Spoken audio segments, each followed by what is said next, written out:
ಸ್ನೇಹಿತರೆ, ಇಲ್ಲಿ ನೋಡಬೇಕಾದ್ದು ಏನಂತಂದರೆ, ನೀವು ನೋಡಿ, ಪಕ್ಷಗಳು ಒಂದೇ ಇರುತ್ತೆ, ಒಬ್ಬೊಬ್ರದ್ದು ಬೇರೆ ಬೇರೆ ಇರುತ್ತೆ. ನೀವು ಆಗಲೇ ನೋಡಿರ್ಬೋದು ಪ್ರಿಂಟಲ್ಲೇ ನೋಡಿ, ಕುಮಾರಸ್ವಾಮಿ ಅವ್ರದ್ದು JDS ಪಕ್ಷ, DK ಶಿವಕುಮಾರ್ ಮತ್ತು ಸಿದ್ದರಾಮಯ್ಯ ಅವ್ರದ್ದು ಕಾಂಗ್ರೆಸ್ ಪಕ್ಷ ಬರುತ್ತೆ, ಇನ್ನು ಬಸವರಾಜ ಬೊಮ್ಮಾಯಿ ಅವ್ರದ್ದು BJP ಪಕ್ಷ ಬರುತ್ತೆ. ಆದರೆ ಪಕ್ಷಗಳು ಬೇರೆ ಬೇರೆ ಆದರೂ ಅವರ ಒಳಗಡೆ ಒಂದು ಸ್ನೇಹ ಅನ್ನೋದು ಇರುತ್ತೆ. ಈ ಸ್ನೇಹ ಅನ್ನೋದು ಯಾಕಿರುತ್ತೆ? ಪರ್ಮನೆಂಟ್ ನೋಡಿ, ಶಾಶ್ವತವಾಗಿ ಕೊನೆಯವರೆಗೂ ಯಾಕೆ ಉಳಿಯುತ್ತೆ ಅನ್ನೋದು ಕೂಡ ನಿಮಗೆ ಗೊತ್ತಿಲ್ಲ ಅನಿಸುತ್ತೆ. ಆದರೂ ಕೂಡ ನೋಡಿ, ಒಂದು ಮದುವೆ ಕಾರ್ಯಕ್ರಮ ಅವ್ರ ಮನೆಯಲ್ಲಿ ಏನೇ ಒಂದು ನಡೆದರೂ ಕೂಡ ಹೋಗ್ತಾ ಇರ್ತಾರೆ. ಮದುವೆ ಕಾರ್ಯಕ್ರಮಕ್ಕೆಲ್ಲಕ್ಕೂ ಕೂಡ ಹೋಗ್ತಾ ಇರ್ತಾರೆ.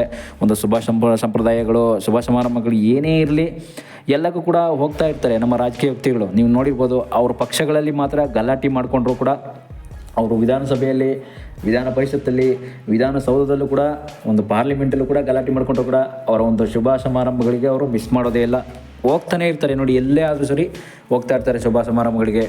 ನೋಡಿ, DK ಶಿವಕುಮಾರು, ಅಕಸ್ಮಾತ್ ಸಿದ್ದರಾಮಯ್ಯರಾಗ್ಬೋದು, ಅಕಸ್ಮಾತ್ ಕುಮಾರಸ್ವಾಮಿಯವರಾಗ್ಬೋದು, ನಮ್ಮ ಪಕ್ಷ ಬೇರೆ ಇರ್ಬೋದು ಅಷ್ಟೇ. ನಮ್ಮ ಪಕ್ಷ, ನಮ್ಮ ಜಾತಿ, ನಮ್ಮ ಮತ ಇದನ್ನೆಲ್ಲ ನೋಡಲ್ಲ ಅವರು. ನಮ್ಮ ಜನಗಳ ಮತ ನೋಡಿ, ಜನಗಳ ಮತ ಅಂತ ಕೇಳಕ್ಕೆ ಬಂದಾಗ ಅವರವರಲ್ಲೇ ಹೊಡೆದಾಟ ನಡೆಯುತ್ತೆ. ನಿಮ್ಮ ಮತ ಅಂದರೆ ಎಲೆಕ್ಷನ್ ಟೈಮ್ ಬಂದಾಗ ಅವರವರ ನಮ್ಮ ಜನಗಳೇನಿರ್ತಾರೆ, ಅಭಿಮಾನಿಗಳು, ರಾಜಕೀಯದಲ್ಲೂ ಕೂಡ ಕೆಲವು ಅಭಿಮಾನಿಗಳು ಅಂತಿರ್ತಾರೆ, ಅಲ್ಲಿ ಮಾತ್ರ ಒಂದು ಗೊಂದಲಗಳು ನಡೆಯುತ್ತೆ. ಅವರವರಲ್ಲೇ ಒಂದು ಏನೋ ಎಲೆಕ್ಷನ್ ಟೈಮಲ್ಲಿ ನಾವೇ ಗೆಲ್ಲಬೇಕು ಅನ್ನೋ ಒಂದು ಈಗೋ, ಅಹಂಕಾರಗಳು ಎಲ್ರಿಗೂ ಇದ್ದೇ ಇರುತ್ತೆ.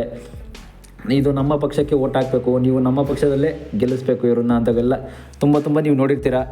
ಆದರೂ ಕೂಡ ನೋಡಿ ಸ್ನೇಹಿತರೆ, ಈಗ ಏನಂತಂದರೆ DK ಶಿವಕುಮಾರ್, ಸಿದ್ದರಾಮಯ್ಯ, ಬಸವರಾಜ ಬೊಮ್ಮಾಯಿ ಈ ಥರ 3 ಪಕ್ಷಗಳನ್ನ ತೊಗೊಂಡ್ರೆ, ಅದರಲ್ಲಿ ನೋಡಿ JDS ಅಂದ್ಬಿಟ್ರೆ ಅಹಮದ್ ಪಾರ್ಟಿ ಅಂತ ನೀವು ಕೂಡ ಕೇಳಿರ್ಬೋದು ಪಕ್ಷಗಳ ಹೆಸರನ್ನ.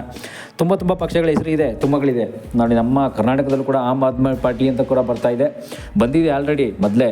ಅದರಲ್ಲೂ ಕೂಡ ಮುಖ್ಯಮಂತ್ರಿ ಚಂದ್ರು ಕೂಡ ಎಲ್ಲ ಜಾಯ್ನ್ ಆಗಿದ್ದಾರೆ. ನಮ್ಮ ಫೇಮಸ್ ನೋಡಿ ರವಿಕೃಷ್ಣ ರೆಡ್ಡಿ ಅಂತ KRS ಪಕ್ಷ ಕಟ್ಟಿದ್ದಾರೆ ಈಗ. ಆದರೂ ಕೂಡ ನೋಡಿ, ಹೊಸ ಏನಾದರೂ ನೋಡಿ, ರವಿಕೃಷ್ಣ ರೆಡ್ಡಿ ಅವರು ಏನೋ ಈ ಭ್ರಷ್ಟಾಚಾರ ಮುಕ್ತ ಮಾಡಬೇಕು ಅಂತ ಏನೋ ಬಂದಿದ್ದಾರೆ. ಆದರೆ ಇವ್ರ ಪಕ್ಷಗಳು ಮಾತ್ರ ಬೇರೆ ಬೇರೆ ಯಾವ ಥರ ಆಗಿರ್ತಾರೆ ನೋಡಿ. ಅಂದರೆ ನಿಜ ಜೀವನದಲ್ಲಿ ಮಾತ್ರ ಅವರು ತುಂಬ ಒಳ್ಳೆಯ ಸ್ನೇಹಿತರಾಗಿರ್ತಾರೆ. ಯಾವ ಥರ ಸ್ನೇಹಿತರಾಗಿರ್ತಾರೆ ಅಂತಂದರೆ, ತಮ್ಮ ಬಂಧು ಬಳಗಕ್ಕಿಂತ ಇವರೇ ಸ್ನೇಹಿತರೇ ಹೆಚ್ಚು. ತಮ್ಮ ಬಂಧು ಬಳಗ ಯಾರೇ ಇರಲಿ, ಅದರಲ್ಲೂ ಕೂಡ ತಮ್ಮ ಆಪೋಸಿಟ್ ಪಾರ್ಟಿ ಅಂತ ನಾವೇನು ಕರಿತೀವಿ, ಆಪೋಸಿಟ್ ವ್ಯಕ್ತಿ ಅಂತ ನಾವೇನು ಕರಿತೀವಿ, ಅವ್ರನ್ನೇ ಹತ್ರ ಸೆಳ್ಕೊಂಡಿರ್ತಾರೆ. ಯಾಕೆಂದರೆ ನೋಡಿ, ಅವರವರಲ್ಲೇ ಮಾತುಕತೆ. ನೀವು ಆಗಲೇ ನೋಡಿರ್ಬೋದು ನೋಡಿ, ಕೆಲವೊಂದು ಬಿಸ್ನೆಸ್ ಸಂಸ್ಥೆಗಳನ್ನು ನೋಡಿರ್ಬೋದು. ಬಿಸ್ನೆಸ್ ಅಂತ ಬಂದಾಗ ಎಲ್ಲ ಕೆಲವೊಂದು ಬಿಸ್ನೆಸ್ ಆ್ಯಪ್ಗಳು ಕೂಡ ಎಲ್ಲ ಓನರ್ ಕೂಡ ಬೇರೆ ಆಗಿರ್ತಾರೆ, ಆದರೆ ಒಂದಾಗಿರ್ತಾರೆ ಅಷ್ಟೇ.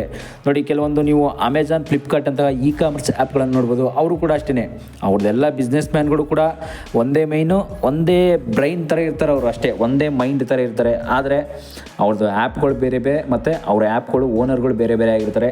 ಅವ್ರು ಏನು ಬಿಡ್ತಾ ಇದ್ದಾರೆ ಕಾಂಪಿಟೇಷನ್ ಆಗಿ, ಇವರು ಕೂಡ ನಾವು ಯಾಕೆ ಬಿಡಬಾರ್ದು ಅಂತ ಬರ್ತಾರೆ. ನೀವು ಕೆಲವೊಂದು ಸಿನಿಮಾ ನಟರು ನೋಡಿರ್ಬೋದು ಸ್ನೇಹಿತರೆ. ಸಿನಿಮಾ ನಟರು ಕೂಡ ಹಾಗೇ. ಕೆಲವು ಸಿನಿಮಾ ನಟರು ಯಾಕೆ ಅಂತಂದರೆ, ನಿಮ್ಗೆ ಎಕ್ಸಾಂಪಲ್ ಉದಾಹರಣೆ ಗೊತ್ತಾಗಲಿ ಅಂತ, ಸಿನಿಮಾ ನಟರು ಬೇರೆ ಆಗಿರ್ತಾರೆ ಅವರು ಬ್ರ್ಯಾಂಡ್ಗಳು. ಆದರೆ ಸಿನಿಮಾ ನಟರು ಅಂತ ಬಂದಾಗ ಅವ್ರ ಜೀವನದಲ್ಲಿ ನೀವು ನೋಡ್ತಾ ಇರ್ಬೋದು, ಜೀವನದಲ್ಲಿ ಅವ್ರು ಏನಂತಂದರೆ, ಅವ್ರ ಒಳಗಡೆ ಮಾತ್ರ ಈಗೋ ಇರುತ್ತೆ, ಹೊರಗಡೆ ಮಾತ್ರ ಅದು ತೋರಿಸ್ಕೊಳಕ್ಕೆ ಹೋಗಲ್ಲ. ಕೆಲವು ನೋಡಿ ಸ್ಟಾರ್ಗಳ್ಸು ನೀವು ನೋಡಿರ್ಬೋದು ಅಷ್ಟೇ, ಸಿನಿಮಾ ಸ್ಟಾರ್ಸ್ ಕೂಡ ಇದೇ ಥರನೇ ನೋಡಿ. ಅವರವರ ಏನು ಒಂದು ಜಾತಿ ಮತ ಎಲ್ಲ ನೋಡಲ್ಲ ನೋಡಿ. ಏನೇ ಒಂದು ಅವರೊಂದು ಅಫಿಷಿಯಲ್ ಅಂತ ಬಂದರೆ ಸಾಕು, ಮದುವೆ ಆಗಲಿ ಇನ್ನೊಂದಾಗಲಿ ಶುಭ ಸಮಾರಂಭ ಎಲ್ಲಾದರೂ ಹೊರಡ್ತಾರೆ. ಅವ್ರಿಗೆ ಜಗಳ ಮಾಡ್ಕೊಂಡಿದ್ರು ಅಷ್ಟೇ, ಏನೇ ಆದರೂ ಅಷ್ಟೇ. ನಿಮ್ಗೆ ಗೊತ್ತಿರ್ಬೋದು ಕೆಲವೊಂದು ಜಗಳ ಈ ಥರ ಎಲ್ಲ ಬಂದಾಗ, ಕೆಲವೊಂದಿಗೆ ನೋಡಿ ಲಾಸ್ಟ್ ಟೈಮಿಗೆ ನೀವು ನೋಡಿದ್ರಿ ಸಿನಿಮಾ ಇಂಡಸ್ಟ್ರಿ ಅಂತ ಬಂದಾಗ ದರ್ಶನ್ ಸುದೀಪ್ ಅವ್ರ ಜಗಳ ಆಗ್ಬೋದು, ಇವ್ರದ್ದೆಲ್ಲ ಜಗಳ ಅಂತ ಬಂದಾಗ ನೀವು ನೋಡಿರ್ತೀರ. ಈ ಥರ ಎಲ್ಲ ಜಗಳ ಮಾಡ್ಕೊಂಡಾಗ ಅವ್ರಿಗೆಲ್ಲ ಅದಕ್ಕೆಲ್ಲ ತಲೆ ಕೆಡಿಸ್ಕೊಳಕ್ಕೆ ಹೋಗಲ್ಲ. ಜಗಳ ಎಲ್ಲ ನಾವೆಲ್ಲ ತಲೆ ಕೆಡಿಸ್ಕೊಳಕ್ಕೆ ಹೋಗಲ್ಲ, ಹಿಂಗೆಲ್ಲ ಅಂತ ಅಂದ್ಬಿಟ್ಟು ಕೊನೆಗೆ ನೋಡಿ, ಅವ್ರ ಬ್ರ್ಯಾಂಡ್ ಬೇರೆ ಆಗಿರುತ್ತೆ. ಆದರೂ ಕೂಡ ಕೊನೆಗೆ ಅವರು ಒಂದು ಏನೇ ಆಗಲಿ ಈ ರೀತಿ ಒಂದು ಫಂಕ್ಷನ್ಗಳಿಗೆ ಮಾತ್ರ ಅವರು ಮಿಸ್ ಮಾಡ್ಕೊಳ್ಳಲ್ಲ. ಯಾಕೆಂತಂದರೆ ನೆಕ್ಸ್ಟು ಅವ್ರ ಮನೆಯಲ್ಲೂ ಕೂಡ ಒಂದು ಫಂಕ್ಷನ್ ಇದ್ದೇ ಇರುತ್ತೆ ಅನ್ನೋ ಒಂದು ಕಾಳಜಿ ಇದ್ದೇ ಇರುತ್ತೆ ಅವ್ರಿಗೆ. ನೋಡಿ, ಇನ್ನೇನಂತಂದರೆ ನಮ್ಮ ರಾಜಕೀಯದಲ್ಲೂ ಕೂಡ ಇದೇ ರೀತಿ ಇದ್ದೇ ಇರುತ್ತೆ ನೋಡಿ. ಪಕ್ಷಗಳು ಮಾತ್ರ ಬೇರೆ ಅವ್ರವ್ರ ಬ್ರ್ಯಾಂಡು ಇದೇನಂತಂದರೆ ಅವ್ರವ್ರ ಬ್ರ್ಯಾಂಡ್ ಬೇರೆ ಆಗಿರುತ್ತೆ ಅಷ್ಟೇ. ಆದರೆ ಪಕ್ಷಗಳು ಮಾತ್ರ ಒಗ್ಗಟ್ಟಾಗಿ, ಪಕ್ಷಗಳು ಬೇರೆ ಆಗಿ ನೋಡಿ, ಕಾಂಗ್ರೆಸ್ ಪಕ್ಷ, BJP ಪಕ್ಷ, ಈ ಕಡೆ JDS ಪಕ್ಷ ಅಂತೆಲ್ಲ ಅವರು ನೋಡಲ್ಲ. ಅವ್ರದ್ದು ಏನೇ ಆಗಲಿ ಒಗ್ಗಟ್ಟಾಗಿರ್ತಾರೆ. ಯಾಕೆ ಒಗ್ಗಟ್ಟಾಗಿರ್ತಾರೆ ನೋಡಿ. ಆದರೂ ಕೂಡ ಒಂದು ಏನೇ ಜಗಳ ಅಂತ ಅನ್ನೋದು ಎಲೆಕ್ಷನ್ ಟೈಮಲ್ಲಿ ಅದು ಕೂಡ ಇವ್ರು ಮಾಡ್ಕೊಳ್ಳಲ್ಲ. ನಮ್ಮ ಅಭಿಮಾನಿಗಳು, ರಾಜಕೀಯದ ಅಭಿಮಾನಿಗಳು ಅಂತ ಇರ್ತಾರೆ ಕೆಲವರು, ಅಂಥವ್ರು ಮಾತ್ರ ಜಗಳ ಮಾಡ್ಕೊಳ್ಳೋಕೆ ಮಾತ್ರ ಬರ್ತಾರೆ ಇಲ್ಲಿ ಅಷ್ಟೇ.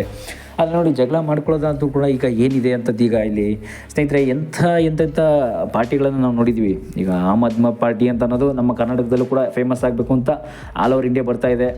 ಅಷ್ಟರಲ್ಲಿ ಅದು ಅವ್ರು ಗೆಲ್ಲಿಸ್ತಾರೋ ಇಲ್ವೋ ಗೊತ್ತಿಲ್ಲ. ನೋಡಿ, ಅದರಲ್ಲೂ ಕೂಡ BJPಯಲ್ಲಿ ಮೋದಿ ಸರ್ಕಾರನೇ, ಕೇಂದ್ರ ಸರ್ಕಾರದಲ್ಲಿ ಮೋದಿ ಅಂತ ಅವರೇ ಕೂಡ ಫೇಮಸ್ ಆಗ್ತಾ ಇದ್ದಾರೆ. ನಮ್ಮ ಕಾಂಗ್ರೆಸ್ ಸರ್ಕಾರ ಈಗ ಅಷ್ಟು ನೋಡಿ ಜನಗಳಿಂದನೇ ಫುಲ್ ಬ್ಯಾಡ್ ನೇಮ್ ತಗೋತಾ ಇದ್ದಾರೆ ನಿಜವಾಗ್ಲೂ ಹೇಳ್ಬೇಕಂತಂದರೆ. ಈಗ ಪಕ್ಷಗಳು ಅಂತ ಬಂದಾಗ ನೀವೇ ನೋಡ್ತಿರ್ತೀರಲ್ಲ, ಕೆಲವರೆಲ್ಲ ಅವರು ಇಂಥದ್ದು ಕಟ್ಟಿ ಅಂಥದ್ದು ಕಟ್ಟಂಗಿಲ್ಲ, ನೀವು ಅವ್ರ ಎಲೆಕ್ಷನ್ ಟೈಮಲ್ಲಿ ಮಾತ್ರ ನೀವು ಇದು ಮಾಡಿ ಅದು ಮಾಡಿ ಅಂತೆಲ್ಲ ಹೇಳ್ತಾ ಇರ್ತಾರೆ. ನೀವು ನೋಡ್ತಾ ಇರ್ತೀರ ನಿಜವಾಗ್ಲೂ. ಕರೆಂಟ್ ಬಿಲ್ ಕಟ್ಟಂಗಿಲ್ಲ, ನೀವು ಲೈಟ್ ಬಿಲ್ ಕಟ್ಟಂಗಿಲ್ಲ, ಏನೇನೋ ನೀವು ವಾಟರ್ ಬಿಲ್ ಕಟ್ಟಂಗಿಲ್ಲ, ನೀವು ನಾವು ಇಲ್ಲ ಎಲೆಕ್ಷನಲ್ಲಿ ಗೆಲ್ಸಿದ್ರೆ ನೀವು ಅದು ಕೊಡ್ತೀವಿ ಇದು ಕೊಡ್ತೀವಿ ಅಂತೆಲ್ಲ ಹೇಳ್ತಾರೆ. ಕೊನೆಯಲ್ಲಿ ಹೋದ್ಮೇಲೆ ಟ್ಯಾಕ್ಸ್ ಜಾಸ್ತಿ ಆಯಿತು, ಟ್ಯಾಕ್ಸ್ ಜಾಸ್ತಿ ಮಾಡಿದ್ವಿ, ಇನ್ಕಮ್ ಟ್ಯಾಕ್ಸ್ ಜಾಸ್ತಿ ಮಾಡಿದ್ವಿ, GST ಜಾಸ್ತಿ ಮಾಡಿದ್ವಿ ಅಂತ ಎಲ್ಲ ರೇಟ್ ಕೂಡ ಜಾಸ್ತಿ ಮಾಡ್ತಾ ಇರ್ತಾರೆ. ಕೊನೆ ಈಗ ಲಾಸ್ಟ್ ಟೈಮ್ ನೀವು ಕೂಡ ನೋಡಿದ್ದೀರಾ, ಮೆಟ್ರೋ ಬಿಲ್ ಕೂಡ ಜಾಸ್ತಿ ಮಾಡಿದ್ದಾರೆ. ನೋಡಿ, ಮೆಟ್ರೋ ಮಾಡಿರೋ ಉದ್ದೇಶನೇ ನಮ್ಮ ಟ್ರಾಫಿಕ್ ಕಡಿಮೆ ಆಗಲಿ, ನಮ್ಮ ಟ್ರಾಫಿಕ್ಸ್ ಏನಿದೆ, ನಮ್ಮ ಸಂಸ್ಥೆ ಏನಿದೆ, ನಮ್ಮ ಸಂಘಗಳು, ಇದೆಲ್ಲ ಟ್ರಾಫಿಕ್ಕು ರೂಲ್ಸ್ ಫಾಲೋ ಮಾಡ್ತಾ ಇಲ್ಲ ನಮ್ಮ ಜನ. ಅದರಿಂದ ಮೆಟ್ರೋಲಿ ಜಾಸ್ತಿ ಓಡಾಡಲಿ, ಮತ್ತು ಟ್ರಾಫಿಕನ್ನು ಕೂಡ ಕಂಟ್ರೋಲ್ ತರಬೇಕು ಅಂತಲೇ ಕೂಡ ನಮ್ಮ ಟೂ ವೀಲರಲ್ಲಿ ಸ್ವಲ್ಪ ಜಾಸ್ತಿ ಓಡಾಡಲಿ. ಯಾಕೆಂದರೆ ಅವರು ಮೆಟ್ರೋ ಇಳ್ಕೊಂಡು ಟೂ ವೀಲರಲ್ಲಿ ಮನೆಗೆ ಹೋಗ್ಬೋದಲ್ಲ. ನೋಡಿ, ಕಾರ್ಗಳು ದೊಡ್ಡ ದೊಡ್ಡ ಬಸ್ಗಳಿಂದ ಟ್ರಾಫಿಕ್ ಆಗ್ತಾಯಿದೆ ಅಂತ ಕೂಡ ಕಂಡು ಬಂದಿತ್ತು. ಆದರೆ ಇವರು ನೋಡಿ, ಈಗ ಪಕ್ಷಗಳು ಅಂತ ಬಂದಾಗ ನಾನು ನಿಮಗೆ ಇಲ್ಲಿ ಸುದ್ದಿ ತಿಳಿಸೋದು ಅಂತಂದರೆ, ರಾಜಕೀಯ ಪಕ್ಷಗಳು ನೋಡಿ, ನೀವು ನೋಡಿರ್ಬೋದು, ಕಾಂಗ್ರೆಸ್ BJP ಅಂತ ರಾಜಕೀಯ ಪಕ್ಷಗಳು ಅವರವರು ಒಂದು ಏನೇ ಇರಲಿ ಶುಭ ಸಮಾರಂಭಗಳಿಗೆ ಈ ರೀತಿ ಎಂಟರ್ಟೈನ್ಮೆಂಟ್, ಒಂದು ಮನೋರಂಜನೆ ಅಂತ ಒಂದು ಕಾರ್ಯಕ್ರಮಗಳಿಗೆ ಮಿಸ್ ಮಾಡ್ಕೊಳ್ಳೋದೇ ಇಲ್ಲ. ಯಾಕೆಂತಂದರೆ ಇದೆಲ್ಲ ಲೈಫಲ್ಲಿ, ಮಾನವನ ಲೈಫಲ್ಲಿ ಏನಿದೆ ಅದೆಲ್ಲ ಇದ್ದದ್ದೇ. ಅವ್ರವ್ರ ಜಗಳ, ಅವ್ರವ್ರ ಕಿತ್ತಾಟಗಳು, ಅವ್ರದ್ದೆಲ್ಲ ಅದು ಎಲೆಕ್ಷನ್ ಟೈಮಲ್ಲಿ ಮಾತ್ರ.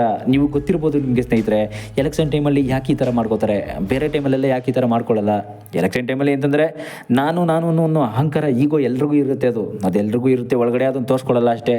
ನೋಡಿ, ಮತ್ತು ನಾವು ಕೂಡ ಪಕ್ಷವನ್ನು ಕಟ್ಟಿ ಅಧಿಕಾರಕ್ಕೆ ಬರಬೇಕು, ನಮ್ಮದೇ ಒಂದು ಪಕ್ಷ ಅಧಿಕಾರಕ್ಕೆ ಬರಬೇಕು ಅಂತ ಕೂಡ ಜಗಳ ಮಾಡ್ಕೋತಾರೆ. ನೀವು ಎಷ್ಟೋ ಜನಗಳನ್ನ, ಪಾರ್ಟಿಗಳನ್ನು ನೋಡಿರ್ತೀರ, ನಮ್ಮ ಪಕ್ಷನೇ ಅಧಿಕಾರಕ್ಕೆ ಬರಬೇಕು, ನಮ್ಮ ಪಕ್ಷ ಬಿಟ್ಟು ಬೇರೆ ಯಾವುದು ಬರಬಾರ್ದು ಅಧಿಕಾರಕ್ಕೆ ಅಂತ ಕೂಡ ನೋಡಿರ್ತೀರ. ಅದಕ್ಕೆ ಅಧಿಕಾರಕ್ಕೆ ಬರ್ತಾರೆ ಅಷ್ಟೇ, ಬೇರೆ ಇನ್ನೇನಿಲ್ಲ. ಅದು ಬಿಟ್ಟರೆ ಬೇರೆ ಇನ್ನೇನಿಲ್ಲ ಸ್ನೇಹಿತರೆ ಇಲ್ಲಿ. ನೋಡಿ, ಇನ್ನೊಂದು ಏನು ಹೇಳ್ಬೇಕಂತಂದರೆ, ಈಗ DK ಶಿವಕುಮಾರ್, ಸಿದ್ದರಾಮಯ್ಯ ಒಂದು ಪಕ್ಷನೇ, ಕಾಂಗ್ರೆಸ್ ಪಕ್ಷ.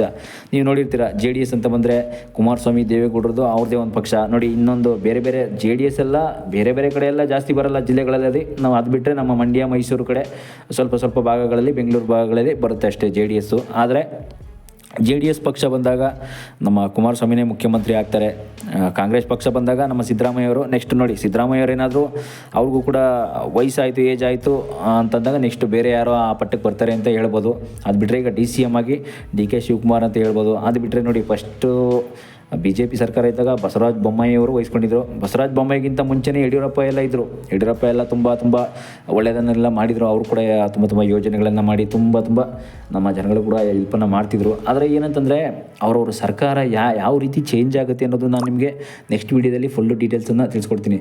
ಸದ್ಯಕ್ಕೆ ಏನಂದರೆ ಸ್ನೇಹಿತರೆ, ನೋಡಿ ಏನಾಗ್ತಾಯಿದೆ ಈಗ ನಮ್ಮ ರಾಜಕೀಯದಲ್ಲಿ ಅಂತಂದರೆ, ನೋಡಿ ಅವರವರ ಒಂದು ಪಕ್ಷ, ನೀವು ಮೋದಿನ ಗಮನಿಸ್ಬೋದು, ನರೇಂದ್ರ ಮೋದಿ ಆಗ್ಬೋದು, ರಾಹುಲ್ ಗಾಂಧಿ ಆಗ್ಬೋದು, ಅದು ಬಿಟ್ಟರೆ ಆಮ್ ಆದ್ಮಿ ಪಾರ್ಟಿ ಅಧ್ಯಕ್ಷ ಮತ್ತು ದೇವೇಗೌಡರು ಆಗ್ಬೋದು, ನಮ್ಮ ಎಲ್ಲರೂ ಕೂಡ ಅಷ್ಟೇ. ಅವ್ರವ್ರ ಪಕ್ಷಗಳು ಬೇರೆ ಇರುತ್ತೆ, ಆದರೆ ಮನಸ್ಸು ಮಾತ್ರ ಒಳಗಡೆ ಏನೋ ಅವ್ರ ಮನಸ್ಸಲ್ಲಿ ಮಾತ್ರ ಪಕ್ಷಗಳಿರಲ್ಲ ಅಷ್ಟೇ. ನಾವು ಒಂದೇನೋ ಫ್ರೆಂಡ್ಶಿಪ್ ಅನ್ನೋ ಒಂದು ರೀತಿ ನೋಡ್ತೀವಿ ಅಷ್ಟೇ, ಬೇರೆ ಇನ್ನೇನಿಲ್ಲ ಅಲ್ಲಿ. ಫ್ರೆಂಡ್ಶಿಪ್ ಅನ್ನೋ ಒಂದು ಸ್ನೇಹಿತರು ಅನ್ನೋ ಒಂದು ರೀತಿಲಿ ಇರ್ತಾರೆ. ಮತ್ತು ಅವರು ಕೂಡ ಒಂದೊಂದು ಅವರವರ ಕಾರ್ಯಕ್ರಮ ಅಂತ ಏನಿರುತ್ತೆ ಅದಕ್ಕೆಲ್ಲ ಹೋಗ್ತಾ ಇರ್ತಾರೆ, ಬರ್ತಾ ಇರ್ತಾರೆ. ಕಾರ್ಯಕ್ರಮ ಮಾತ್ರ ಅಲ್ಲ, ಎಲ್ಲ ಯಾವುದೇ ಫಂಕ್ಷನ್ ಪ್ರೋಗ್ರಾಮ್ ಏನೇನಿದೆ, ಮತ್ತು ಅವರ ಒಂದು ಆರೋಗ್ಯ ವಿಚಾರಿಸೋಕ್ಕೂ ಕೂಡ ಹೋಗ್ತಾರೆ. ಈಗ ನೋಡಿ, ಲಾಸ್ಟ್ ವೀಡಿಯೋದಲ್ಲಿ ನಿಮ್ಗೆ ನೋಡಿದ್ದೆ, ದೇವೇಗೌಡರು ಮತ್ತು ಮೋದಿ ಅವ್ರ ಜೊತೆ ಸಂಬಂಧ ಹೇಗೆ ಬೆಳೀತು ನೋಡಿ. ಅವ್ರ ಪಕ್ಷಗಳು ಬೇರೆ ಆದರೂ ಕೂಡ ಕುಮಾರಸ್ವಾಮಿಯನ್ನು ಕರೆದು, ಅವ್ರ ಮಗ ಕುಮಾರಸ್ವಾಮಿ ಅಂತ ಏನು ಕರಿತೀವಿ ನಾವು, JDS ಪಕ್ಷದ ಅಧ್ಯಕ್ಷ ಕುಮಾರಸ್ವಾಮಿ ಏನು ಕರಿತೀವಿ, ಅವರನ್ನು ಕೂಡ ಕರೆದು ಒಂದು ಸಚಿವ ಸ್ಥಾನವನ್ನು ಕೂಡ ಕೊಟ್ಟಿದ್ದಾರೆ. ಈ ಸಚಿವ ಸ್ಥಾನವನ್ನು ಯಾಕೆ ಕೊಟ್ಟಿದ್ದಾರೆ ಅವರು ನೋಡಿ, ಇದೆಲ್ಲ ನಿಮ್ಗೆ ಗೊತ್ತಾಗಬೇಕು ಅಂತಂದರೆ ಕೂಡ ನೀವು ಕೂಡ ಒಂದು ರಾಜಕೀಯ ಪಕ್ಷದ ಅಭ್ಯರ್ಥಿಯಾಗಿದ್ದರೆ, ಕೆಲವರೆಲ್ಲ ಅಭಿಮಾನಿಗಳಾಗಿದ್ದರೆ ದಯವಿಟ್ಟು ಗಮನಿಸೋದನ್ನ ನೋಡಿದ. ಯಾಕೆಂತಂದರೆ ರಾಜಕೀಯ ಪಕ್ಷಗಳ ಬಗ್ಗೆ ನೀವು ಆಗಾಗ ಗಮನಿಸ್ತಾ ಇರಿ. ನೋಡಿ, ನಮ್ಮ ಪಕ್ಷ ಅಂತ ಹೊಡೆದಾಡ್ಕೊತಿದ್ದಾರೆ ಎಲೆಕ್ಷನಲ್ಲಿ ಅಷ್ಟೇ. ಆದರೆ ಎಲೆಕ್ಷನಲ್ಲಿ ನಮ್ಮ ಪಕ್ಷ ಅಂತ ಹೊಡೆದಾಡ್ತಿರ್ತಾರೆ. ಆದರೆ ಆ ಟೈಮಲ್ಲಿ ಎಲೆಕ್ಷನ್ ಮುಗಿದ್ಮೇಲೆ ಆಗೋದೇ ಬೇರೆ. ಅವರವರಲ್ಲಿ ಒಂದು ಫ್ರೆಂಡ್ಶಿಪ್ಪು, ಗುಣ, ಸ್ನೇಹತನ ಅನ್ನೋದು ಎಲ್ಲರಲ್ಲೂ ಕಂಡುಬರುತ್ತೆ. ಅದನ್ನು ನಾವು ಅರ್ಥ ಮಾಡ್ಕೊಳ್ಳಲ್ಲ. ಇವರು ನಮ್ಮವರು, ಅವರು ನಿಮ್ಮವರು, ಹಾಗೆ ಹೀಗೆ ಅಂತೆಲ್ಲ ಹೊಡೆದಾಡ್ತೀವಿ ನಮ್ಮ ಜನಗಳು. ನೋಡಿ, ನಮ್ಮ ಜನಗಳಿಗಾದರೂ ಕೂಡ ಬುದ್ಧಿ ಯಾಕೆ ಬರ್ತಾ ಇಲ್ಲ? ನಮ್ಮ ಜನಗಳು ನಿಜವಾಗ್ಲೂ ಕೂಡ ಈ ಟೈಮಲ್ಲಿ ಯಾಕೆ ಎಚ್ಚೆತ್ಕೊಳ್ತಾ ಇಲ್ಲ? ನಿಜವಾಗ್ಲೂ ನೀವು ಹೇಳ್ಬೇಕು ಅಂತಂದರೆ ನೀವು ಕೂಡ ಈಗಲೇ ಇದನ್ನೆಲ್ಲ ಫಾಲೋ ಮಾಡಿಕೊಂಡ್ರೆ ಒಳ್ಳೆಯದು. ನಮ್ಮ ಜನಗಳಿಗೆ ನಾವು ಹೇಳೋದು ಇಲ್ಲಿ ಒಂದೇ. ಯಾಕೆಂತಂದರೆ ಪಕ್ಷ ಅಂತ ನಿಮಗೆ ಯಾರು ಇಷ್ಟ ಆಗ್ತಾರೆ ಅವ್ರ ಪಾರ್ಟಿಗೆ ವೋಟ್ ಮತ ಹಾಕಿ. ನಾನು ಇಲ್ಲ ಅಂತ ಹೇಳಲ್ಲ. ಯಾಕೆ ಅಂತಂದರೆ ಅವರು ನಿಮ್ಮ ಇಷ್ಟ ಆದ ಪಕ್ಷಕ್ಕೆ ಮತ ಹಾಕೋದು ನಿಮ್ಮ ಹಕ್ಕು. ಅದು ನಿಮ್ಮ ಜನ್ಮಸಿದ್ಧ ಹಕ್ಕೆ ಬಂದ್ಬಿಡುತ್ತೆ. ಅದು ನಮ್ಮ ಸರ್ಕಾರ ಅಂತಲ್ಲ. ಆ ಸರ್ಕಾರನೂ ಕೂಡ ಹೇಳೋದು ಇಷ್ಟೇ, ನಿಮ್ಗೆ ಯಾರು ಇಷ್ಟ ಅವ್ರನ್ನ ಹಾಕಿ. ಅಂದರೆ ನಿಮ್ಗೆ ಯಾರಿಷ್ಟ, ನಿಮ್ಗೆ ಹಕ್ಕು ಇರುವಂಥದ್ದು ತೊಗೊಂಡೋಗಿ ವೋಟ್ ಹಾಕಿ ಅಷ್ಟೇ. ಅದು ಬಿಟ್ಟು ಬೇರೆ ಇನ್ಯಾವುದನ್ನು ಕೂಡ ಇಲ್ಲಿ ನೋಡೋಕ್ಕೆ ಬರಬೇಡಿ. ಯಾಕೆಂತಂದರೆ ಬಸವರಾಜ ಬೊಮ್ಮಾಯಿ, ಕುಮಾರಸ್ವಾಮಿ, ಯಡಿಯೂರಪ್ಪ, ಸಿದ್ದರಾಮಯ್ಯ ಇಂಥವರೆಲ್ಲ ನೀವು ನೋಡಿರ್ಬೋದು. ಅವರೆಲ್ಲ ಮುಖ್ಯಮಂತ್ರಿ ಸ್ಥಾನಕ್ಕೆ ಒಂದು ಅರ್ಹತೆಯನ್ನು ಹೊಂದಿದ್ದಾರೆ ಅಂತ ಆಯ್ಕೆ ಮಾಡ್ತಾರೆ ಅಷ್ಟೇ, ಬೇರೆ ಏನಿಲ್ಲ. ಆದರೆ ಅವ್ರವ್ರ ಒಳಗಡೆ ಅಂಥದ್ದೇ ಒಂದು ಒಳ್ಳೆಯ ಗುಣಗಳನ್ನು ಕೂಡ ಅವರು ಹೊಂದಿರ್ತಾರೆ ಅಂತ ಕೂಡ ಹೇಳ್ಬೋದು ಈ ವಿಡಿಯೋದಲ್ಲಿ. ಅದು ಬಿಟ್ಟರೆ ಇನ್ನೇನಿಲ್ಲ ಸ್ನೇಹಿತರೆ, ತುಂಬ ಒಳ್ಳೆಯ ಗುಣ ಇರುತ್ತೆ.